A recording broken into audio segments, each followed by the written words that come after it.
Welcome to Navigating Life with Neurodiversity, a podcast about identity, healing, and honest conversations for those who feel deeply, think differently, and live uniquely.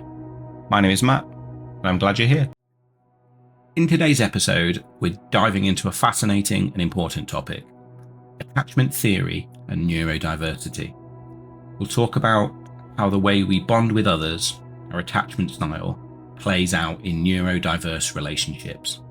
And this matters for everyone, because whether it's a romantic partnership, a parent-child relationship, or a friendship, understanding attachment can help us love and support each other better. Why focus on neurodiversity and attachment? Well, neurodiversity means recognizing that the brains work differently, and many people are neurodivergent. For example, on the autism spectrum, living with ADHD. These things can affect how we connect and communicate. Maybe you're neurodivergent, or you might love someone who is. You might have noticed moments of misunderstanding or extra challenges in your relationship. Attachment theory gives us a lens to understand these moments. It is a framework from within psychology that explains how we form emotional bonds and why we might feel secure or anxious in our relationships. By combining attachment theory with insights about neurodiversity, we can find better ways to support each other, creating stronger, more understanding relationships. Because the grass isn't necessarily greener on the other side of the fence, it's greenest where you water it. In this episode, we're going to cover a lot of ground. First, I'm going to give a quick overview of attachment theory, including the 4 attachment styles and how they show up in adult life. And then we'll look at what attachment means for neurodivergent folks, especially those with autism spectrum disorders or ADHD. And we're going to bust some myths like that old wrong idea that autistic people can't form attachments. We'll discuss the unique challenges and the amazing strengths in neurodiverse couples. We've also got insights from therapy, what approaches like EFT, emotionally focused therapy, CBT, cognitive behavioral therapy, and DBT, dialectical behavioral therapy, can offer neurodiverse partners. We'll even highlight some recent research like how difficulties with understanding others' thoughts, mentalization, can affect attachment security, or how ADHD-related impulsivity and emotional swings impact relationship stability. And stick around to the end because we'll sum up some key takeaways, share some resources, and even answer a couple of questions that have been sent in via personal message on this topic. So whether you're neurotypical, neurodivergent, or just curious about how people connect, I think you can find something useful in today's episode. Attachment styles and neurodiversity are both big parts of what makes each relationship unique. So let's get started on understanding them. Let's begin with a quick attachment theory 101. Attachment theory was first developed by psychologist John Bowlby and later expanded on by Mary Ainsworth in the mid-20th century. In simple terms, attachment refers to the deep emotional bond that forms between a child and their caregiver. Think of it this way. As infants, we're helpless, so we're wired to latch on to caregivers for safety. If things go well, that caregiver becomes a secure base, someone the child trusts to be there when needed. You might see a baby crawl away to explore, but keep looking back to make sure that mum or dad is still there. That's attachment in action. When the caregiver leaves and comes back, the child's reaction tells us a lot about that bond. These early patterns create an attachment style, basically our default setting for how we emotionally connect, which can carry over into adulthood. Psychologists generally talk about 4 main attachment styles: secure, anxious, avoidant, and disorganized, also called fearful avoidant. Let's break those down with some relatable adult examples. So first off is secure attachment. About half of people in an ideal world have this style. If you're secure, you're comfortable with intimacy and being independent. You trust others will be there for you and you're there for them. For example, a securely attached adult can communicate their needs openly and handle it when their partner needs space. This style usually comes from having consistent, responsive care in childhood. Your caregivers made you feel safe, so you grew up believing that you could rely on loved ones. Anxious attachment, sometimes called anxious preoccupied, these people crave closeness, and they're often worried about rejection or abandonment. If you have an anxious style, you might feel needy or insecure in relationships, like constantly texting your partner to make sure that they still love you, or feeling panicky if they don't reply quickly. An anxiously attached adult can become consumed with concern that loved ones will abandon them, seeking constant reassurance that the relationship is okay. Now, this often traces back to inconsistent caregiving. Sometimes your needs were met, sometimes not. So as a child, you were never sure, and you grew up hypervigilant about love not disappearing. This attachment style can also be learned in adulthood, from inconsistent relationships, abusive relationships, or backgrounds with toxic partners. Thirdly, we have an avoidant attachment, also called dismissive. And this is kind of the flip side. An avoidantly attached person values their independence so much that they are uncomfortable with too much closeness or emotional disclosure. They might come off as emotionally distant, preferring to solve problems solo and not talk about their feelings. In a relationship, an avoidant person might say, "I need a lot of space," or get overwhelmed when a partner seeks support. This style can develop if a child's early caregivers were emotionally unavailable or not responsive. The child learns to self-soothe instead of relying on others. As an adult, someone with an avoidant style might avoid deep emotional conversations and intimacy because they've learned not to trust that others will meet their emotional needs. Finally, we have disorganized attachment, or fearful avoidance. This one is more complex and significantly rarer. It often stems from trauma or very inconsistent caregiving. It's called disorganized because it's a mix of behaviors.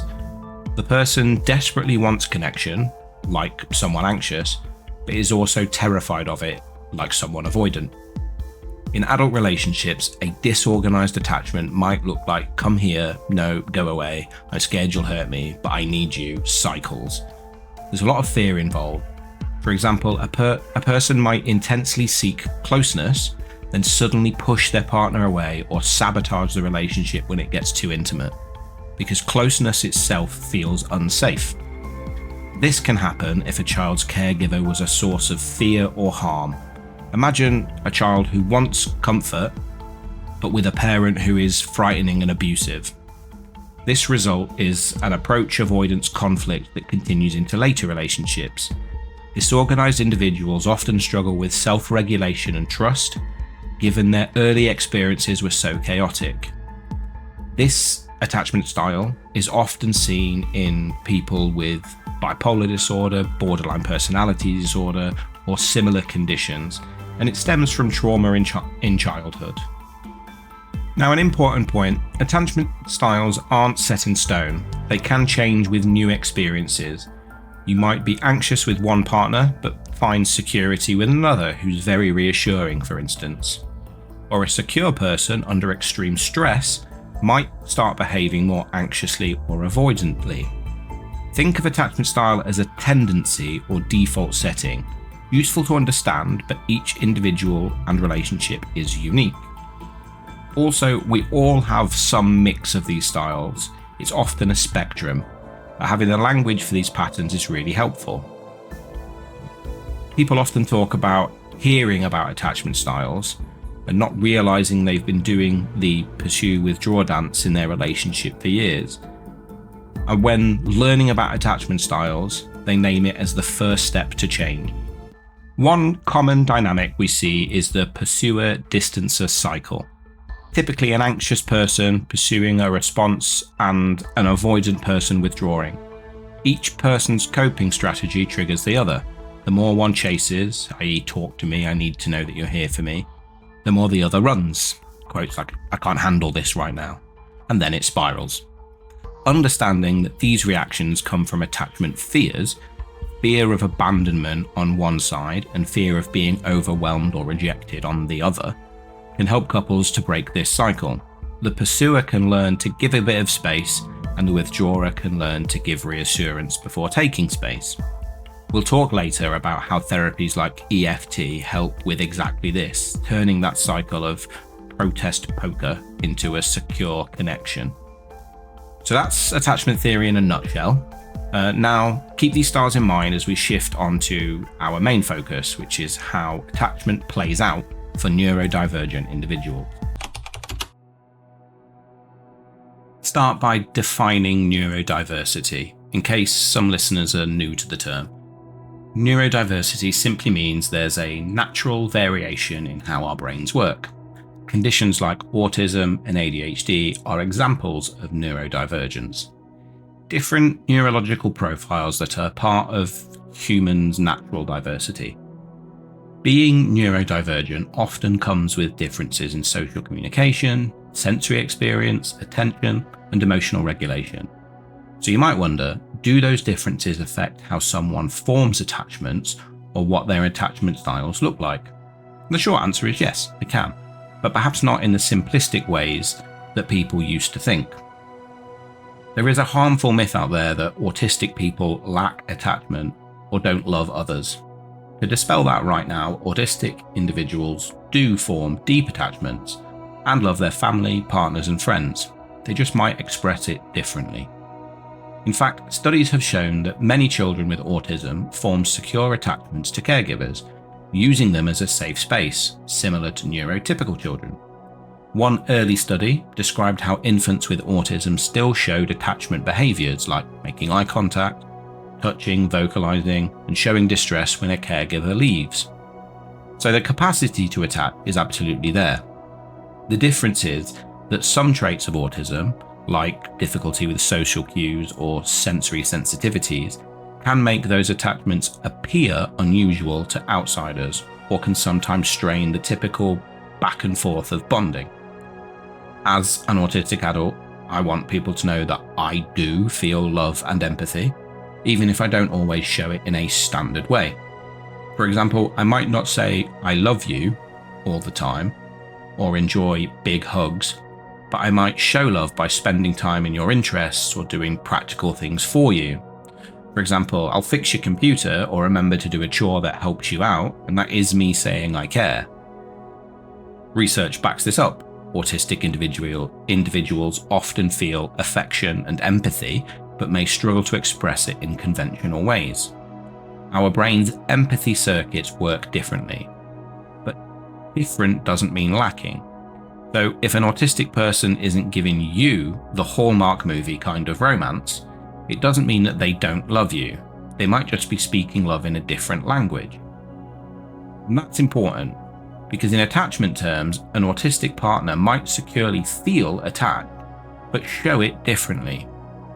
For instance, an autistic person might not like hugging or might need more personal space, not because they don't trust or love you, but perhaps due to sensory sensitivities. One analysis noted that avoiding physical affection, like hugging or kissing, in an autistic individual could be due to sensory overwhelm rather than an attachment problem. In other words, the reason for a similar behaviour can differ.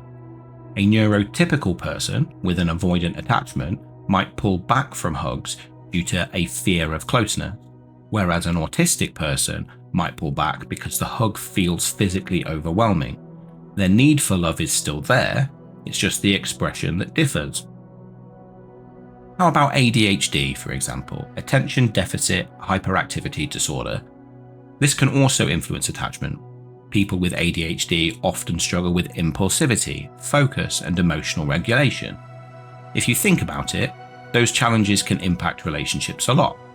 For example, someone with ADHD might forget to text back, not because they don't care, but because their attention wandered.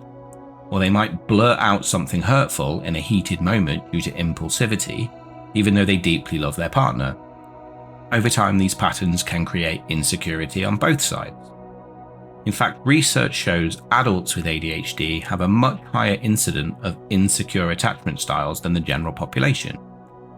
And that means that they are more likely to report anxious or avoidant patterns, possibly because of the way ADHD symptoms and life experiences intertwine with relationships.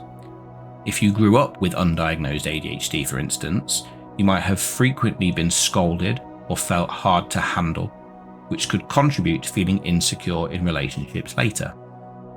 We often see ADHD and attachment issues feeding each other. ADHD can make consistency hard. You might be super affectionate one day and then distracted and distant the next without meaning to. The partner might get anxious, thinking, did I do something wrong? Meanwhile, the ADHD partner might feel emotions intensely, but have trouble self-soothing. One concept relevant here is rejection sensitive dysphoria, which many people with ADHD experience. It's basically an extreme sensitivity to real or perceived rejection. So an ADHD partner might quickly feel unloved or rejected by small things, mildly critical comment, or the partner choosing to spend an evening alone, and that pain can trigger either anxious clinging or avoidant pushing away to protect themselves. It can look like an attachment roller coaster, which it is. We're dealing with both the attachment system and the neurodivergent nervous systems in overdrive. So in an ADHD neurotypical pairing, you might have one partner who misreads neutral events as rejection and then reacts strongly. Meanwhile, the other partner is left baffled, thinking, where did that outburst come from? Or they might feel that they have to walk on eggshells. Without understanding these dynamics, it can really strain the bond. Another factor is mentalization. Basically, the ability to understand what's going on in someone else's mind and your own. This is also called theory of the mind. Some neurodivergent people, especially autistic individuals, can have difficulty with mentalizing others' emotions.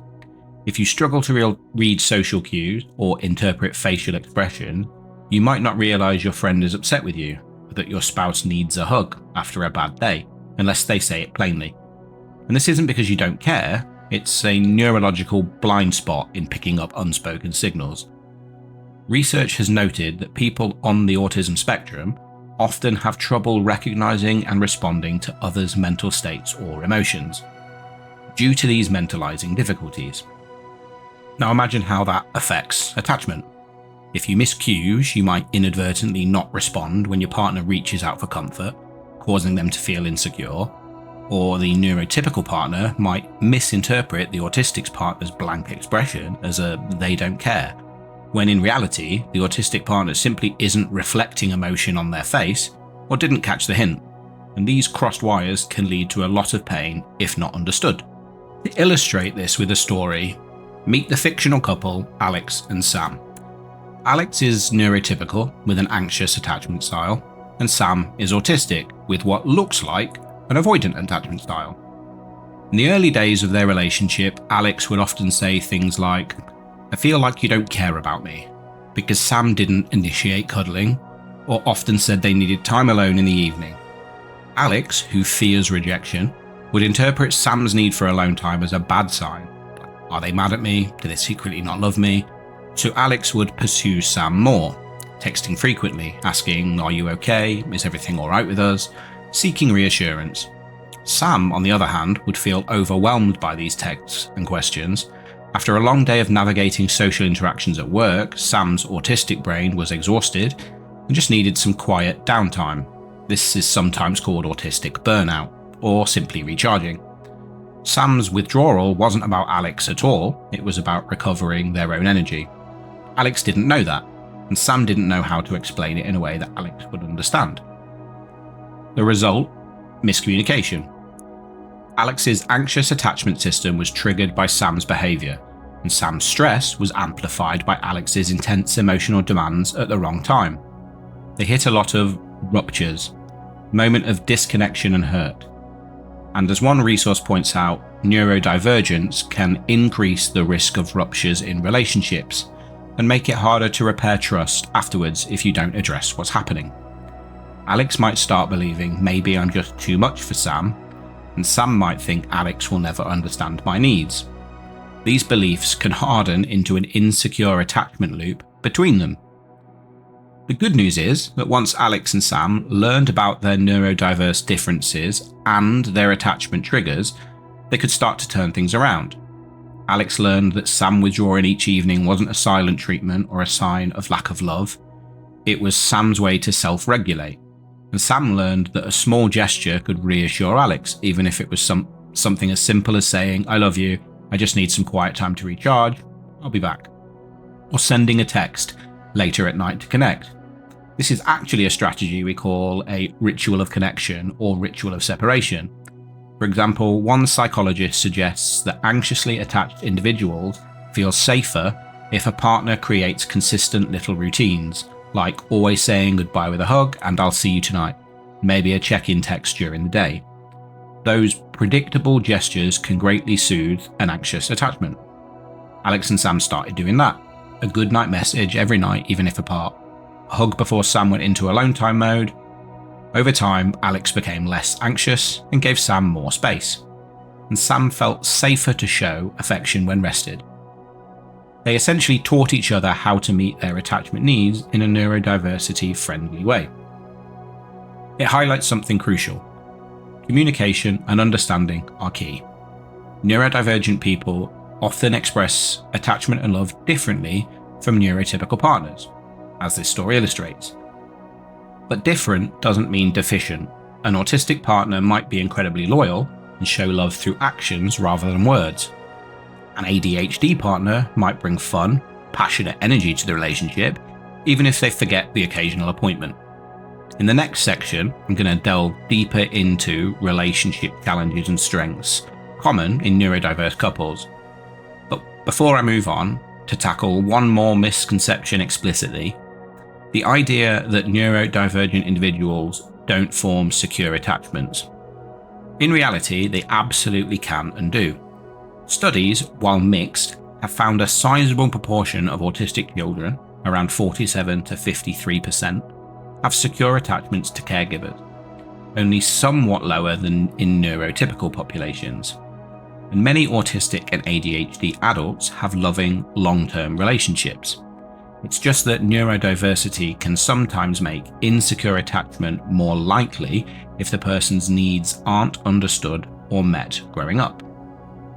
One article noted that neurodivergence alone doesn't doom anyone to insecurity.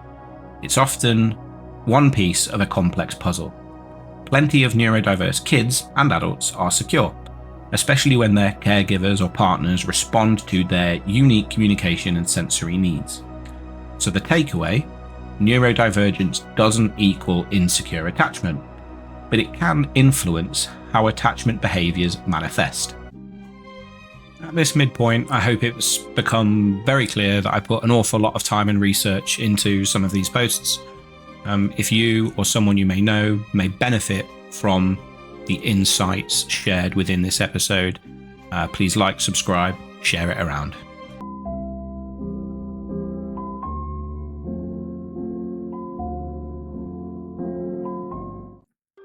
Let's paint a picture of what neurodiverse couples might experience in their day-to-day relationship. By neurodiverse couples, we mean a couple where one or both partners are neurodivergent. For example, one partner is autistic and the other is not, or one has ADHD, or both partners are neurodivergent in possibly different ways.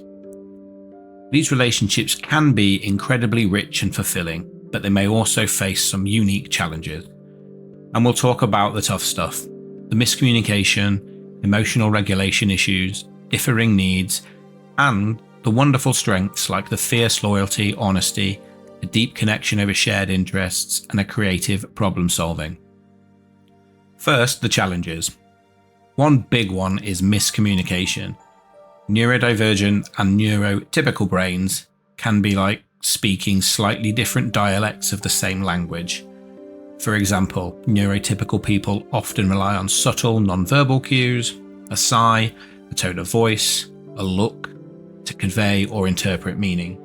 As an autistic partner, we might not pick up on those cues or might interpret them very differently. As we've mentioned, they might miss that you're upset, or conversely, they might seem brusque or unemotional because their facial expression and tone don't match what a neurotypical expects. It's not surprising that misunderstandings happen. One partner says, "Leave me alone," during a meltdown, meaning "I'm overwhelmed right now," and the other partner thinks that means "I don't love you anymore." Later, hurt feelings abound on both sides. Emotional regulation is another sticking point. Both autism and ADHD can come with intense emotional experiences or difficulty managing emotions. An autistic person might experience sensory or emotional overload that leads to a shutdown or a meltdown, a burst of anger or tears not necessarily directed at anyone, but simply due to being overwhelmed. An ADHD partner might have quick shifts in mood or a hot temper in the moment, even if they regret it later. They might also experience something called rejection sensitivity, as previously mentioned, where even mild criticism feels devastating. This means a small argument can escalate fast. The neurodivergent partner might react in an extreme way, which then scares or confuses the other partner, triggering their attachment insecurities. One unexpected but fun aspect of me starting this podcast is people have interacted with me in ways that perhaps I didn't think they would, sending me questions, discussing their own experiences, and it's been nice to hear that I'm sometimes not alone in feeling the way that I feel. One such question I got was from Chris. Chris has got ADHD, and his partner says that he goes from 0 to 100 in arguments, like he gets too upset over little things and then later on feels ashamed. He also gets super anxious if she leaves after they fight. He wants to know if that is either his ADHD or his attachment style or what, and how can he handle it better. It's a good question, and it is important to note that I am not an expert. I've done a fair amount of reading and research into this topic before putting this video together. So I suggest it could be a combination of both the ADHD and an attachment style. Many people with ADHD have an anxious attachment style, although not all. It is possibly because of past experiences of being misunderstood. That 0 to 100 feeling sounds like what I experience in rejection sensitivity, where a perceived slight trigger intensifies a fear of losing the relationship. So maybe you're lashing out in a panic as a way to cope. First step is to recognize it for what it is. It's your brain sounding a false alarm that a small conflict equals abandonment. One strategy is to practice a pause. When you feel that surge, take a break. It might even help for you to name what's happening to your partner. You could tell them that you're feeling triggered and you need a few minutes to calm down so you don't say something that you might later regret. During that pause, you can use coping skills like splashing water on your face, doing some deep breathing, which is a classic DBT skill, or even write down what you're feeling before saying it. Over time, these habits retrain your response. Also, talk with your partner when you're calm about this pattern. Come up with a signal or a plan. For instance, you could agree that if you start raising your voice, your partner gently points out, or you use a code word to take a break. The key is reassuring your attachment system that conflict does not mean disaster. Therapy can help a lot here too, and we'll talk more about that later. But you're not alone, and many with ADHD report exactly what you've described, and it can get better with understanding and practice. Another common challenge is that different needs for space and closeness. And this often plays out as one partner feeling the other is too distant or too clingy, depending on their styles. We see it in the Alex and Sam example. One needed more autonomy and downtime, partly due to neurodivergent needs, and the other needed more frequent connection. Neither of them is wrong, but it does cause conflict. An autistic individual may genuinely need regular solitude or a predictable routine to function well. For example, they might have a nightly routine of winding down alone to lower their anxiety. A neurotypical partner might interpret that as avoidance or lack of interest, if they don't necessarily understand the reasons. On the flip side, an ADHD individual might crave stimulation and connection, possibly overwhelming a partner who needs quiet. Or if the ADHD partner is the one needing space at times, since ADHD can also sometimes lead to burnout from social overstimulation, the other partner might wonder why they can be so outgoing one day and so withdrawn the next. These ebbs and flows can mirror anxious avoidant dynamics, and that they can cause confusion for both people if they don't connect it to its neurodivergent traits. One thing to emphasize for neurodiverse couples is the concept of double empathy problem. And this is a theory by autism researcher Damian Milton that basically says communication difficulties in autism are a two-way street. It's not just the autistic person failing to empathize or communicate in a neurotypical way. It is also the neurotypical person failing to understand the autistic way. Both sides experience a gap. Realizing this helps couples frame conflicts, not as one person's fault, but as a mutual difference to work through. For instance, a neurotypical might need to explicitly ask, "How are you feeling?" rather than relying on reading the mood. And an autistic might need to learn that when their partner is silent with their arms crossed, it usually means that something is bothering them, and that maybe a hug or an apology might be in order. It goes both ways. Now, it's not all challenges, far from it. Neurodiverse couples have some incredible strengths that often don't get talked about enough, so let's shine a light on those. Loyalty and commitment. Many partners of neurodivergent individuals say that their loved one is fiercely loyal. If an autistic person commits to a relationship, they may very well be in it for the long haul, and approach it with a strong sense of duty and sincerity. They're less likely to play mind games or be fickle. One source even noted that honesty and loyalty are two remarkable qualities autistic individuals often bring to relationships. They aren't usually interested in cheating or deception. In fact, lying doesn't come easily to many autistic folks. Similarly, ADHD partners, despite the stereotype of distraction, can be deeply loyal and protective of those they love. They might even hyper-focus on their partner in positive moments, showering them with attention and affection. A piece in Attitude magazine, spelled ADD, Itude, mentioned that partners with ADHD are often among the most generous, engaged, fun, and loyal people, bringing a spark to the relationship that is truly special. Authenticity and honesty. As mentioned, neurodivergent folks tend to be authentic. Autistic partners in particular tell it like it is. They're not typically manipulative or playing social games. What you see is what you get. This can be refreshing in a relationship. You don't have to second guess if their "I love you" is genuine or if their silence is hiding something. Usually they mean exactly what they say or don't say. This straightforwardness can build a lot of trust. In attachment terms, consistency and transparency help to foster security. The NT, neurotypical partner, might come to highly value that their ND partner won't pretend or put on an act. You know where you stand.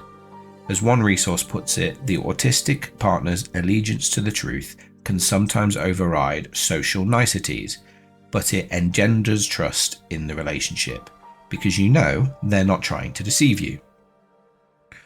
Unique ways of connecting. Neurodiverse couples often bond over shared interests or intellectual connection on a deep level. If one partner has a special interest, say astronomy or coding or an obscure book series, that passion can be infectious and become a source of mutual enjoyment.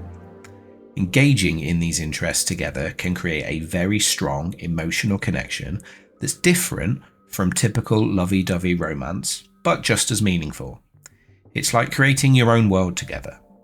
Also, neurodivergent individuals might show love in creative ways.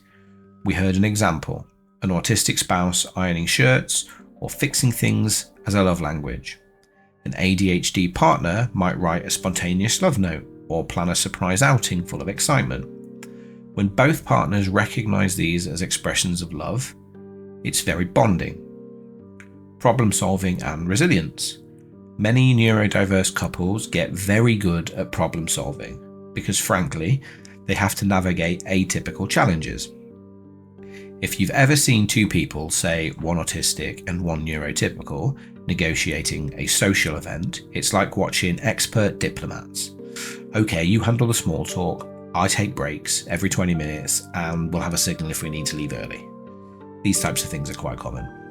They often come up with innovative solutions and routines that work for them, even if they might be unorthodox. This ability to adapt can be a huge strength, especially once they get past blaming each other and start treating it as a teamwork exercise. One article noted that neurodivergent individuals can have a unique problem-solving approach, viewing other situations from a different angle that leads to creative solutions that aren't obvious to others. In relationships, this can mean finding novel ways to compromise and meet each other's needs. Overcoming challenges together can make the relationship stronger. You've been through the wars and come out united. Deep intimacy. This might not be true for every neurodiverse couple, but many report that once the understanding is built, their intimacy is incredibly deep. It's as if truly seeing and accepting each other's differences creates a profound bond. The partner feels like, you understand me like no one else does, even the messy, quirky parts of me. For a neurodivergent person who maybe felt misunderstood by others their whole life, having a partner who gets it is huge for trust and attachment security. And for the partner, being let into the inner world of the ND person, which they might not show to anyone else, is a special kind of emotional intimacy. They often have their own love language and routines that make sense just to them. It might not look like a standard romance, but from the outside, but it is theirs and it works. To share a quick story from a listener and friend highlighting some of the strengths in their relationship, this is about a female friend who is neurotypical and her autistic husband. So she says in her point of view, in the beginning, she struggled with the fact that her partner never said the flowery stuff like "you're beautiful" or "I missed you," and that often led to her doubting if he loved her. But gradually she realised that he showed love in other ways. He remembers every important detail about her. He noticed when I was running low on her favourite snacks or more. He learned how to make her grandmother's soup when he was sick, even though he hates cooking. He's incredibly loyal and honest. She knows she never has to worry about him lying or betraying her. After 5 years, she appreciates that he's not a smooth talker. If he says something, she knows he means it. She's described him as her rock, and when she's upset, he might not fully know what to do, but he will sit with her and listen or just quietly be there. Their communication has improved a lot. They even have some quirky routines that help them. Every Friday they have a pizza and movie night. No surprise, which he likes. And when she wants a hug, she just opens her arms and he knows that's his cue. He's more comfortable responding to that direct cue, and it works for them, and she feels very loved. And I love that story because it shows that with understanding and a bit of adaptation, neurodiverse relationships can flourish, with both partners feeling secure. In their case, they found a system, explicit communication and routine, pizza night, clear cues for affection, created a safe, predictable pattern that suits them both. In fact, experts often suggest establishing routines, clear communication, and explicit signals in neurodiverse relationships for exactly this reason. It reduces ambiguity and anxiety for both sides. So to sum up this section, challenges in neurodiverse couples might include miscommunications, heightened conflict from emotional dysregulation, sensory and social differences that cause misunderstandings, and differing intimacy needs. But the strengths include honesty, loyalty, unique bonds over shared interests, creative problem solving, and often a very authentic, profound connection. Recognizing the difference between an attachment issue and a neurodivergent trait is key. Is your partner avoiding eye contact because they're lying, attachment issue, or because the eye contact is physically uncomfortable, autism trait? Is your partner glued to you because they fear abandoned, attachment issue, or because ADHD hyperfocus has them intensely fixated on you in that moment, neurodivergence? Often it's a mix, but teasing it apart together can be a game-changing. And remember, any attachment style combination can show in ND couples. You might have an autistic person who is anxiously attached and a neurotypical who is avoidant, or vice versa. It's complex. But communication and empathy on both sides go a long way to leveraging strengths and navigating the rough spots. Just another quick interval to remind you that if you or anyone around you might benefit from hearing this discussion, please feel free to share it, tag them in it, have them reach out. The engagement always helps. Thanks very much for listening.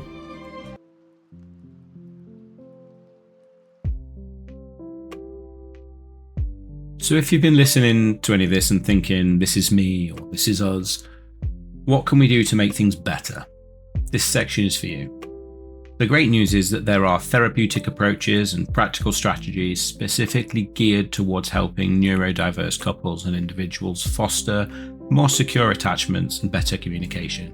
I'm going to talk about a few big ones, like emotionally focused therapy, or EFT, cognitive behavioral therapy, CBT, and dialectical behavior therapy, DBT. Also, some everyday tools that you can start using right away at home. Plus, we'll highlight how building attachment security is a learnable skill, not something you either have or don't.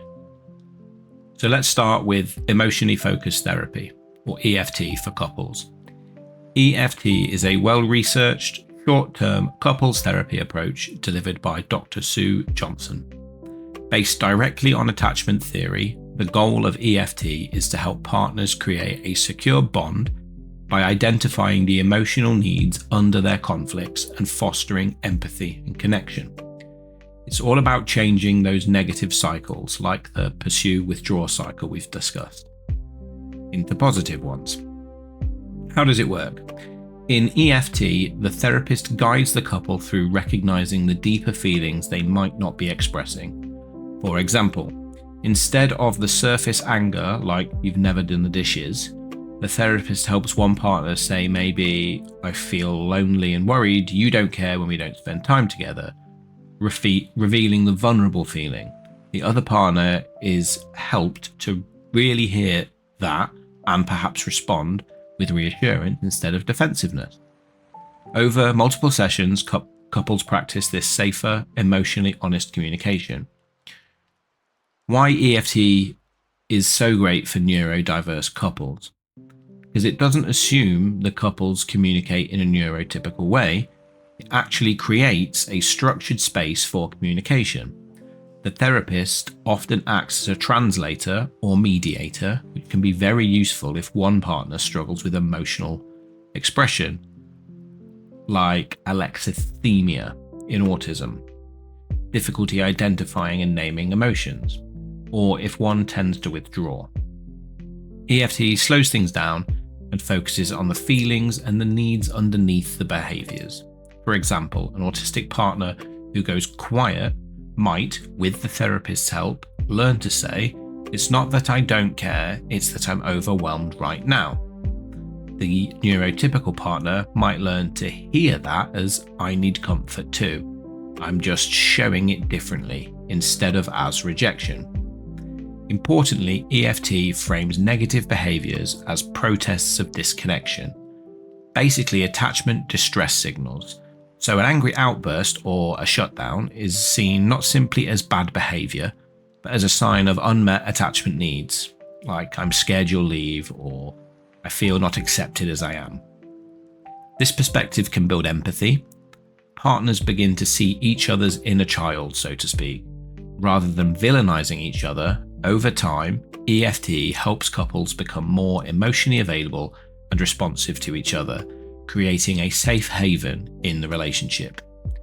For neurodiverse couples, that safe haven might include very personalized rituals or accommodations, but the emotional security is the core outcome. There have been cases of EFT used specifically with neurodiverse couples with great success. One study isn't specifically EFT, but a solution-focused couples therapy where a couple with an autistic partner showed improvement communication and emotional awareness after just 12 sessions. EFT being emotion focused likely facilitates that kind of improvement by design. The therapist may adapt it, like giving it more time for an autistic person to process a question or using visual aids if needed. If you and your partner struggle with those pursue withdraw cycles or misunderstand each other's emotional cues, seeking out an EFT trained couples therapist, ideally one familiar with neurodiversity, could be immensely helpful. Many couples that report going from feeling like adversaries back to feeling like a team once they rebuild that secure emotional bond. Next, let's talk about CBT, which is cognitive behavioral therapy, and DBT, dialectical behavioral therapy, as well as a few other skills training approaches. These are more individual-focused therapies, but can greatly benefit relationships by helping each person to work on themselves.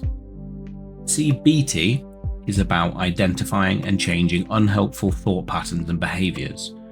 And how does that relate to attachment and neurodiversity? Well, say you have an anxious attachment. You might have thoughts like, I know they're going to leave me, or if they don't respond, it means they don't love me. CBT helps you to challenge those thoughts. Is this true? What's the evidence? Or is this just my past traumas speaking?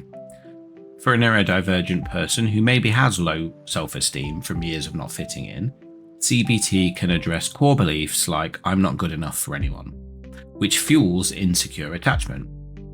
By reframing those beliefs, I have a lot to offer, my partner chose me for a reason, the person can approach the relationship more securely. CBT can also help with concrete skills like organization and consistency, useful for ADHD. Fewer drop balls means less conflict. Perspective taking. Maybe when she said I need space, it's not about me, maybe she's just tired. These cognitive shifts reduce triggers for attachment anxiety or avoidance. Dialectical behavioral therapy, or DBT, is a therapy that's fantastic for emotional regulation and interpersonal effectiveness. It was originally developed for people with borderline personality disorders who often have severe attachment trauma, but now it's widely used for anyone who has intense emotions, which includes a lot of neurodivergent folks. For example, those with ADHD mood swings or autistic meltdowns. DBT teaches specific skills in modules: mindfulness, being present and aware of feelings, distress tolerance, surviving crisis moments without making things worse, emotional regulation, understanding and managing your emotions, and interpersonal effectiveness, communicating needs and setting boundaries in healthy ways. For a neurodiverse couple, one or both partners learning DBT skills can be a game changer. For example, if an argument starts to heat up, the partner practiced in DBT might use a distress tolerance skill, like taking a 50-minute timeout to splash cold water on their face or do some deep breathing, instead of yelling, or use an interpersonal skills, like I feel, insert emotion, when, insert situation, and I need to, insert request, to express themselves more calmly rather than blaming. One tip from DBT that couples use is the HALT rule. Don't have serious talks when you're hungry, angry, lonely, or tired. How many fights could be avoided by just postponing it to after dinner or a good night's sleep? Another DBT concept is validation. If you disagree, you try to first validate that the other's feelings are real and make sense of their perspective. And this is huge in any relationship, but particularly if, say, a neurotypical partner doesn't get why their autistic partner is upset over a noisy environment, they might be tempted to dismiss it. Why are you so upset? It's just a little noise.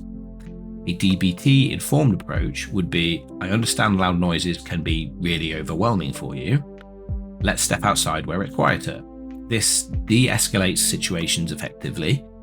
In fact, one clinical recommendation specifically notes that people with very intense emotions, which could include some neurodivergent individuals, or those with disorganized or fearful attachments, often seen with borderline personality disorders, these people often benefit from DBT to handle those emotions in relationships, provided that they engage with the therapies. Social skills training and communication skills. Many neurodivergent adults pursue some form of coaching or skills training. For autism, this might involve learning to read facial expressions or practicing reciprocal conversation, perhaps with a therapist or in a support group. For ADHD, it might be learning time management or active listening techniques to not impulsively interrupt, for example. These skills directly feed into attachment. The better you can attune to your partner and meet obligations, the more secure the attachment becomes. There are also couples skills training programs. For example, some therapists use structured programs for neurodiverse couples where they practice specific scenarios, kind of like a playbook in football. When X happens, try Y instead of Z. So let's list a few practical strategies that neurodiverse couples can try right away. And these are gleaned from therapy practices and experienced couples. You can establish clear routines and expectations. As we've touched on, routines can become a lifesaver. Consistency equals security. Maybe you have set a time each week that's our time, like that Friday pizza night. So the neurodivergent partner isn't anxious about unpredictable social demands, and the other partner knows that they'll get their connection time. Or each morning you spend 5 minutes checking in with each other. Routines create a reassuring rhythm. Research with ASD kids shows predictability and routine foster secure attachment. And similarly, in adult life, having predictable patterns, like how you handle goodbyes or when you discuss issues, can soothe nerves on both sides. Use direct communication and translations. Don't rely on hints, sarcasm, or hoping your partner will just know what you need. Say it clearly.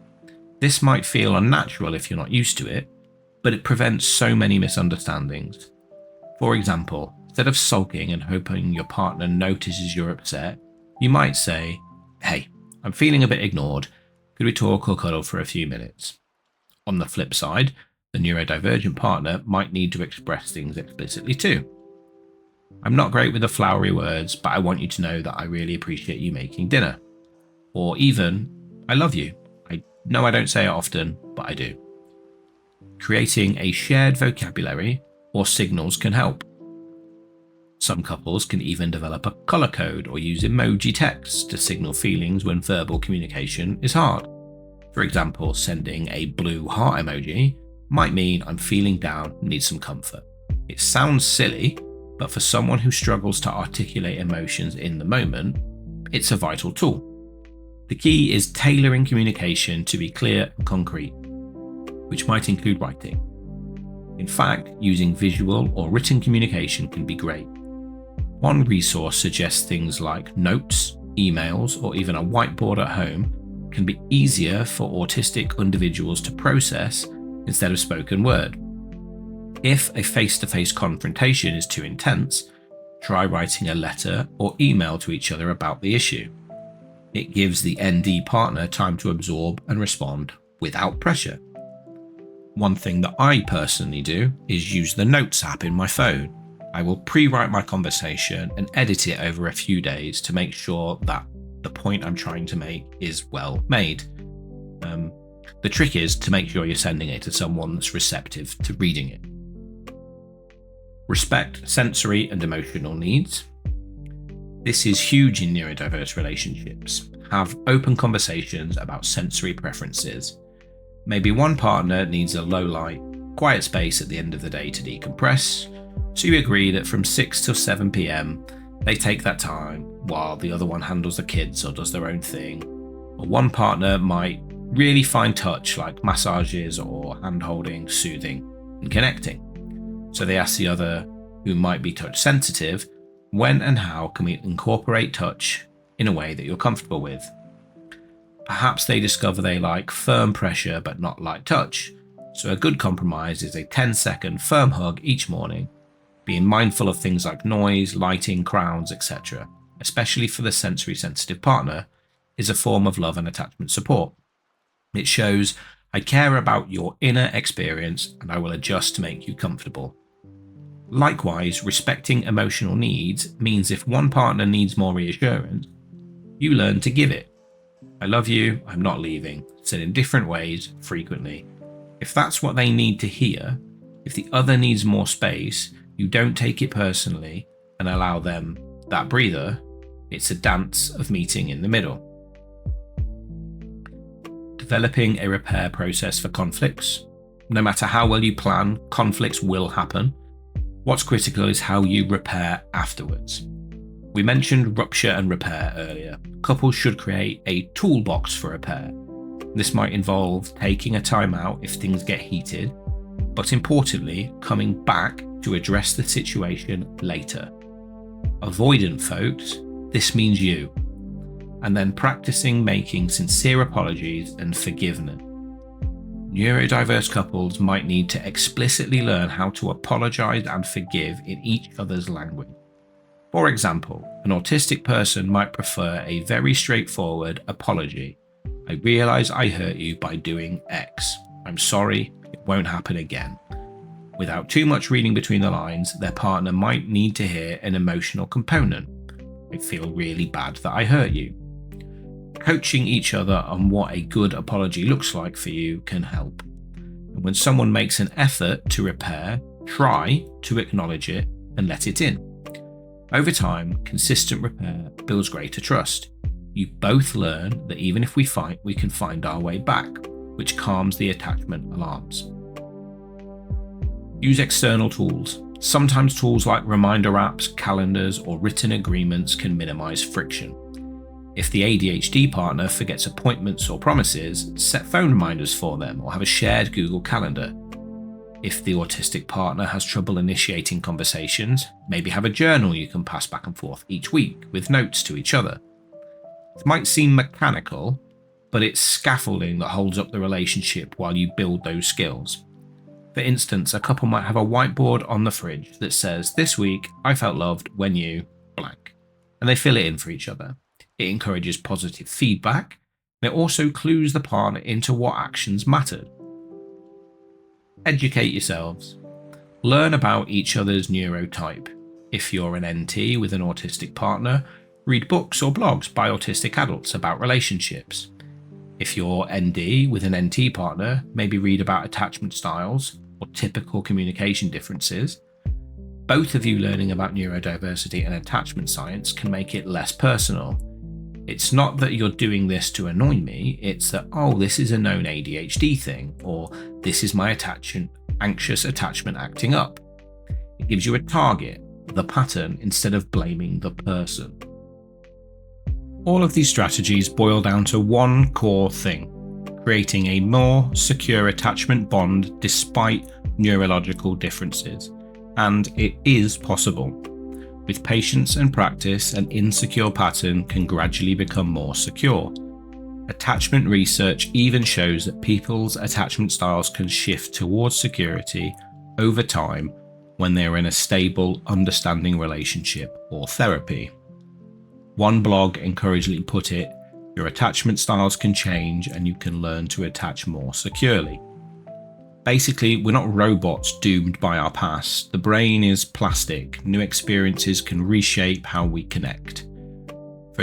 For a neurodiverse couple, each successful moment of understanding and empathy is a new positive experience that challenges the old insecurities. See, I can be myself and still be loved. Or, I can trust that when they say they need a break and they'll come back, it isn't abandonment. Over time, these moments create a new narrative for the relationship, one of safety, acceptance, and teamwork. Remember, seeking professional help is also a valid and often important strategy. There are therapists who specialize in neurodiverse couples. They understand both attachment and neurodivergence, and they can coach you through these strategies in real time, which can help to accelerate the process. Group therapy or support groups can also be wonderful. Hearing from other couples with similar stories helps you feel less alone, and you can pick up tips from their experiences. So whether it's through therapy or DIY strategies, the goal is to foster secure attachment. And that means that both partners feeling they can rely on each other, feeling seen and accepted, and confident that they can work through issues together. It might not look like a neurotypical versions of secure attachment. It might be quieter or quirkier, but if you feel safe and loved, that's what counts.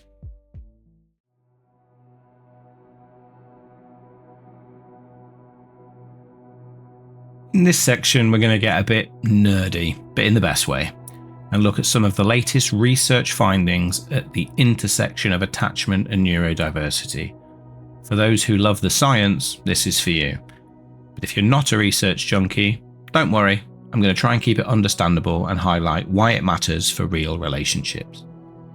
One key area of research is looking at how neurodivergent traits correlate with attachment security or insecurity. We mentioned some findings earlier. For example, a comprehensive review found that adults with ADHD have significantly higher rates of insecure attachment styles compared to the general population. The authors concluded there is a clear association between ADHD and attachment issues, likely rooted in a mix of the person's early environment and their ADHD-related challenges. This suggests that if someone has ADHD, it's worth being mindful of attachment patterns, and interventions might need to address both ADHD symptoms and attachment work hand in hand. On the autism side, research is a bit more complex and sometimes mixed. Early studies with children indicated a higher risk of insecure attachment in kids with ASD, but also showed that there are many autistic children that do form secure attachments, especially when their caregivers are attuned to them. A meta-analysis by Rutgers et al. In 2004 found roughly 50% of autistic children were securely attached. Lower than typical kids, but not drastically so. More recent studies have tried to understand what factors lead to security versus insecurity in ASD. One theme is that when parents or later partners can speak the autistic language, providing consistency, understanding sensory needs, using clear communication language, this person with ASD is more likely to develop secure bonds. When there's a mismatch or high stress, like a parent who doesn't know the child is autistic and inadvertently frightens or confuses them, insecure attachment is more likely. A fascinating study in 2010 looked at married couples where one partner had more autistic traits, not necessarily diagnosed ASD, but high on the autism quotient scale. They found that more autistic traits were associated with lower relationship satisfaction, but interestingly, this was significant for husbands with autistic traits and not for wives. It turned out that the link between a husband's autistic traits and his lower marriage satisfaction was mediated by things like reduced emotional responsiveness, lower trust, and less intimacy. In plain terms, men who had more autistic characteristics tended to struggle with the kind of emotional engagement that fosters a happy marriage, at least in that non-clinical sample. However, their wives didn't necessarily report being less satisfied. There was no partner effect, meaning the wife's satisfaction wasn't directly diminished by the husband's traits in a one-to-one correlation. And that's interesting because it suggests that sometimes the neurodivergent partner might themselves feel less fulfilled or connected, perhaps aware on some level of the emotional gap, even if the other partner is coping or not blaming them. It points to the importance of helping autistic individuals themselves with attachment-related skills, like emotional responsiveness, for their own relationship happiness, not just for their partners. Another research area is mentalization and attachment within autism. We touched on mentalizing deficits, difficulty reading minds essentially, in autism. One recent review in 2023 by Costa Cordella et al. Argued that to effectively help autistic children, and by extension likely adults, with social relationships, therapies could integrate attachment issues and neuroscience, basically acknowledging that attachment, neurobiology, and mentalization are all tied together in autism, shaping social outcomes. This holistic approach has led to adaptations of mentalization-based therapy, or MBT, for autism. MBT is a therapy originally for borderline personality disorder that focuses on improving the ability to mentalize, understand one's own and others' mental states. Early trials groups, MBT for adults with ASD, show promise in helping them better interpret social cues and reflect on relationships. Now, why is this an attachment story? Because if an autistic individual can improve at mentalizing, they're likely to feel more secure in relationships, less confused by others' actions, and their partners will feel more seen by them. It's now bridging the empathy gap from the other side, training the muscle that reads emotions. Now, regarding ADHD relationships, beyond attachment styles, research has looked at things like divorce rates and satisfaction. Some older studies indicate that couples with one ADHD partner reported more distress and higher divorce rates than non-ADHD couples. But those outcomes were not set in stone, especially if ADHD is managed. A study in 2021 by Mogilsky et al. Found that ADHD symptoms, especially the inattention, in one partner were associated with the other partner feeling less satisfied, partly because the ADHD's partner's forgetfulness or disorganization led to more conflict and feeling unsupported. However, when couples actively work on strategies like using reminders, dividing tasks according to strengths, or going to couples therapies, many can reach comparable satisfaction to non-ADHD couples. The key factors were impulsivity and emotional dysregulation. These, more than the other ADHD symptoms, tend to rock the relationship boat. Impulsivity might lead to rash decisions or hurtful words in the heat of an argument. Emotional dysregulation might lead to frequent arguments or roller coaster dynamics. Now, research suggests that teaching ADHD folks emotional regulation skills, sometimes borrowing from DBT as we mentioned, can stabilize their relationships significantly. So essentially, ADHD's impact on attachment and stability is largely mediated by how well the person can regulate impulses and emotions, which is something that can be improved with treatment, medication, therapy, or coaching. Another interesting angle is the role of the neurotypical's partner's attachment style. It's not only the ND partner that brings an attachment style, the NT has theirs too, and that can either buffer or exacerbate issues.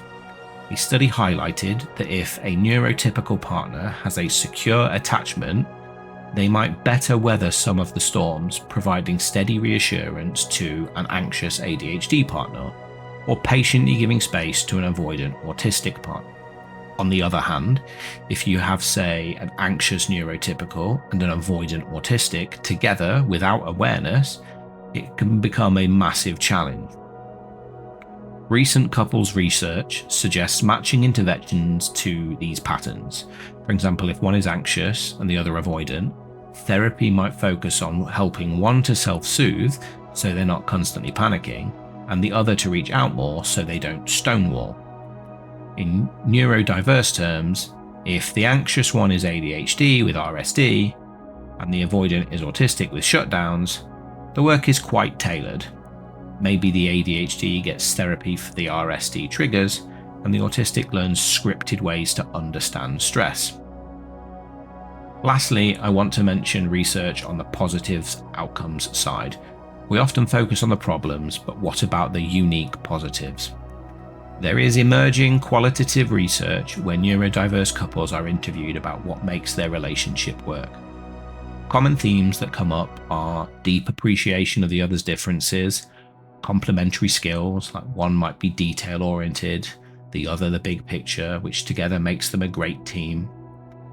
To use a personal anecdote, I recognize my own differences in social situations, and in a professional context, I love working with people whose extroverted, compassionate, and social side compensates for what I lack. I think it makes us a much more efficient team.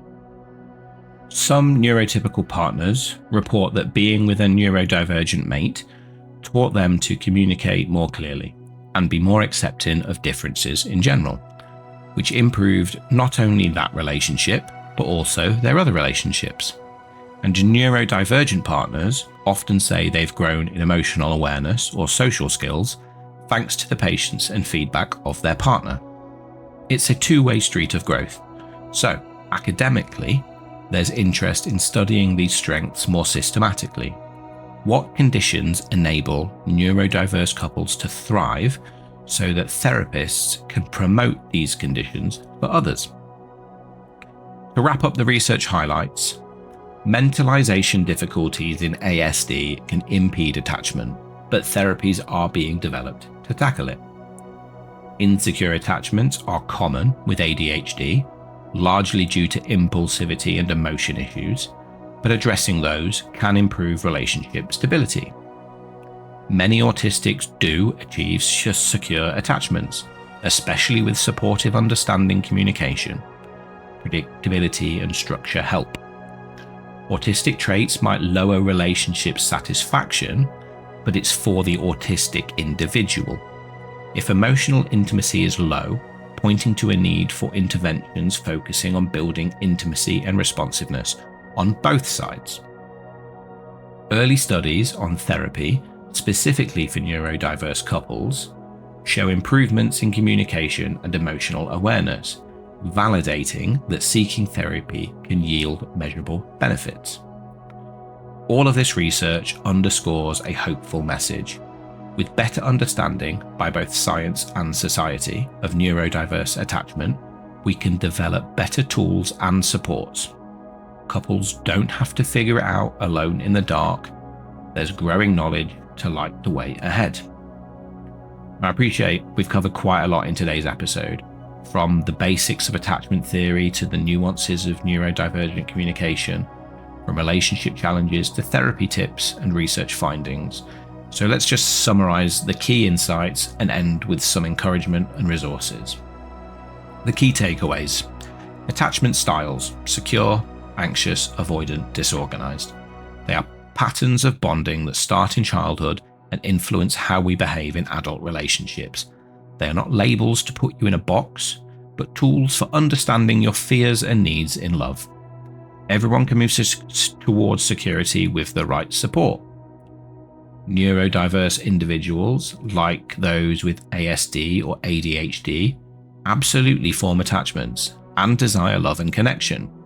They may express their attachment in unique ways due to differences in social communication or sensory processing. Misinterpreting those differences can lead to unnecessary hurt. Autistic love might look different, but is no less real. For example, an autistic partner might show care through actions and honesty rather than flowery words. ADHD partners might be spontaneous and passionate, yet need help with consistency. Challenges in neurodiverse relationships often stem from communication gaps, sensory or emotional mismatches, and differing attachment needs. One partner might crave more reassurance while the other needs more space. One might speak bluntly, and the other takes it personally. Emotional regulation issues like meltdowns, shutdowns, or rejection sensitivity can create conflict cycles. Recognizing these patterns as part of a neurodiverse dynamic, not as character flaws, is the first step to addressing them. Strengths in these relationships are powerful. Many neurodiverse couples share extraordinary loyalty, authenticity, and a deep appreciation for each other. They often connect over shared interests or values at a level that's very profound. By embracing neurodiversity, couples can create their own version of romance that might defy stereotypes, but is incredibly intimate and fulfilling. The directness and reliability of a neurodivergent partner, for instance, can make for a very secure feeling partnership. Therapy and strategies can greatly improve neurodiverse relationships. Emotionally focused therapy helps couples understand each other's attachment needs and fears, turning conflict into bonding moments by fostering empathy and vulnerability. CBT can reframe negative thoughts that fuel insecurity, and DBT teaches skills to handle emotional storms and communicate effectively. Practical tools like establishing routines, using clear and direct communication, accommodating sensory needs, and having a game plan for conflict can prevent many misunderstandings. It often comes down to being explicit and kind. Spell things out rather than assuming, and assume good intentions rather than ill will. Recent research gives hope and direction. It validates that neurodivergent individuals might have higher odds of insecure attachment, but also highlights that this is not a life sentence. It's something we can work on. Studies show that with understanding and support, many neurodiverse people form secure, loving relationships. The research is also leading to tailored therapies like mentalization-based approaches for autism that address specific needs. And importantly, it busts myths. Autistic people do want and can maintain relationships just as much as others, and ADHD folks aren't doomed to chaos. Awareness and coping strategies make a huge difference. If there is one overarching message, it's that attachment and neurodiversity don't have to clash. They can complement each other once we bridge the understanding gap. Neurodiverse relationship might need some extra care, education, and adaptability, but it can achieve the same secure, loving bond as any other. In fact, going through that process often creates an even stronger connection because you've truly learned to see and accept each other on a deep level.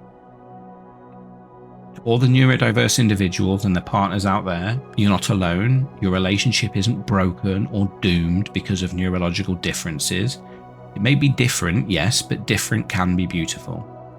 With patience, empathy, and sometimes a bit of outside help, you can turn challenges into growth. Celebrate the small victories. The first time you resolved an argument calmly, or the day you realized you hadn't worried about a certain trigger in weeks. Those are signs of your attachments becoming more secure. Before I sign off, I do want to provide some resources for further learning. So there are a few books. Book entitled Attached by Amir Levine and Rachel Heller.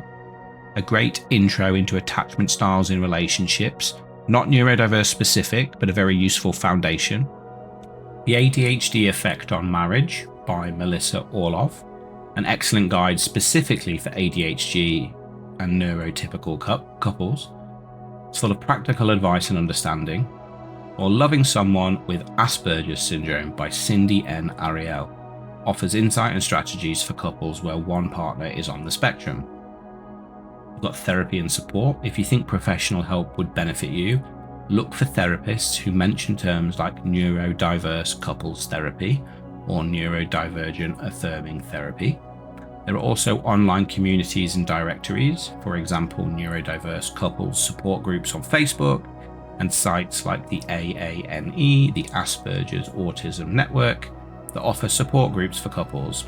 There are podcasts and blogs like ADHD Rewired or this podcast, where we regularly discuss relationship issues.